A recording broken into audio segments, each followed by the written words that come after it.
ನಮಸ್ಕಾರ ಸ್ನೇಹಿತರೆ, history of the ವರ್ಲ್ಡ್ಗೆ ಸ್ವಾಗತ ಸುಸ್ವಾಗತ. ಗೆಳೆಯರೆ, ನಾವು ಇವತ್ತು ನೋಡ್ತಾ ಇರೋದು ಉತ್ತರ ಕೊರಿಯಾದ ಡಿಕ್ಟೇಟರ್ ಮತ್ತು ಅವನ ರೈಲು. ಇದು ರೈಲಲ್ಲ, ಹಾರುವ ಕೋಟೆ. ಗೆಳೆಯರೆ, ಉತ್ತರ ಕೊರಿಯಾ ಡಿಕ್ಟೇಟರ್ ಯಾರು, ಅವನ ಕೆಲಸ ಏನು ಮಾಡ್ತಾನೆ, ಅವನು ಅದೆಂಥ ರೈಲಲ್ಲಿ ಓಡಾಡ್ತಾನೆ ಮತ್ತು ಅವನ ಬಗ್ಗೆ ಎಲ್ಲ ಮಾಹಿತಿಯನ್ನು ತಿಳ್ಕೊಳ್ಳೋಣ. ಕೊನೆವರೆಗೂ ಈ ವಿಡಿಯೋ ನೋಡ್ತಾ ಇರಿ.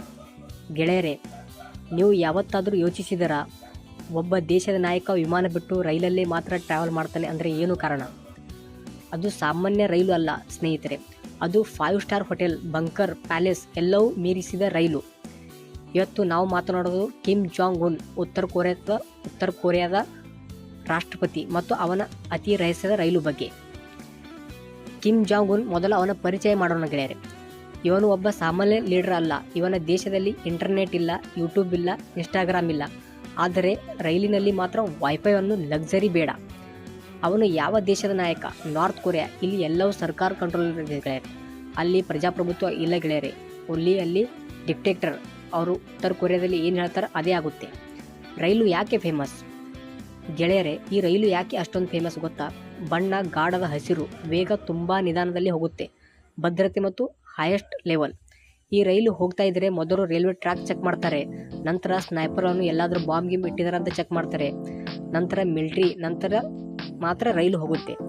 ಜನ ಜೋಕ್ ಮಾಡ್ತಾರೆ, ಈ ರೈಲು ಬಂದರೆ ಮೊದಲು ದೇಶವೇ ನಿಂತು ಬಿಡುತ್ತೆ.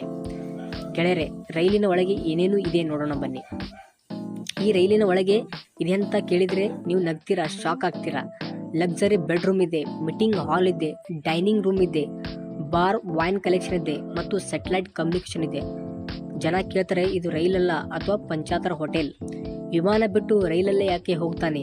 ಅವನಿಗೆ ಏನು ಭಯನಾ? ಇಲ್ಲಿ ನಗು ನಿಲ್ಲಿಸಿ, ಈಗ ಸೀರಿಯಸ್ ವಿಷಯ. ಕಿಮ್ ಜಾಂಗ್ ಉನ್ ವಿಮಾನದಲ್ಲಿ ಪ್ರಯಾಣ ಮಾಡೋದಕ್ಕೆ ಭಯ ಪಡುತ್ತೆ ಅನ್ನೋ ಮಾತಿದೆ.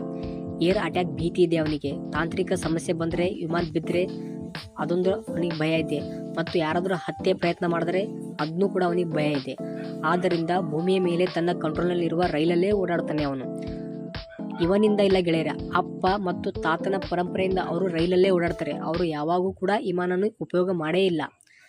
ಇದು ಹೊಸ ಕಥೆ ಇಲ್ಲ ಗೆಳೆಯರೆ. ಕಿಮ್ ಜಾಂಗ್ ಉನ್ ತಂದೆ ಕಿಮ್ ಜಾಂಗ್ ಇಲ್ ಅವರು ಇದೇ ರೀತಿಯ ರೈಲು ಬಳಸ್ತಿದ್ದರು ಮತ್ತು ಅವರ ತಾತ ಕೂಡ. ರೈಲು ಅಂದರೆ ಸುರಕ್ಷತೆ ಅನ್ನೋ ನಂಬಿಕೆ ಇತ್ತು ಅವರಿಗೆ. ಆದರೆ ಇದು ಲಕ್ಸರಿ ಮಾತ್ರ ಅಲ್ಲ, ಇದು ಭಯಾನಕದ ಪ್ರತೀಕ. ಜಗತ್ತಿಗೆ ಈ ರೈಲು ಹೇಳೋ ಸಂದೇಶ ಏನು ಗೆಳೆಯರೆ? ಈ ರೈಲು ಒಂದು ಸಂದೇಶ ಕೊಡ್ತಿದೆ, ನಾನು ನಿಧಾನವಾಗಿ ಬರುತ್ತೇನೆ ಆದರೆ ಸಂಪೂರ್ಣ ಶಕ್ತಿಯೊಂದಿಗೆ ಬರುತ್ತೇನೆ. ಈ ರೈಲು ಹೊರಟಾಗ ಪಕ್ಕದ ದೇಶಗಳು ಅಲರ್ಟ್ ಆಗುತ್ತವೆ, ಮೀಡಿಯಾ ಲೈವ್ ಆಗುತ್ತೆ, ಜಗತ್ತು ಗಮನ ಕೊಡುತ್ತೆ.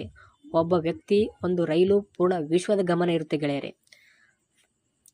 ಒಬ್ಬ ದೇಶದಲ್ಲಿ ಜನರಿಗೆ ಸರಿಯಾದ ಆಹಾರ ಇಲ್ಲ, ಆದರೆ ನಾಯಕನ ಚಲಿಸುವ ಅರಮನೆ ಇದೆ.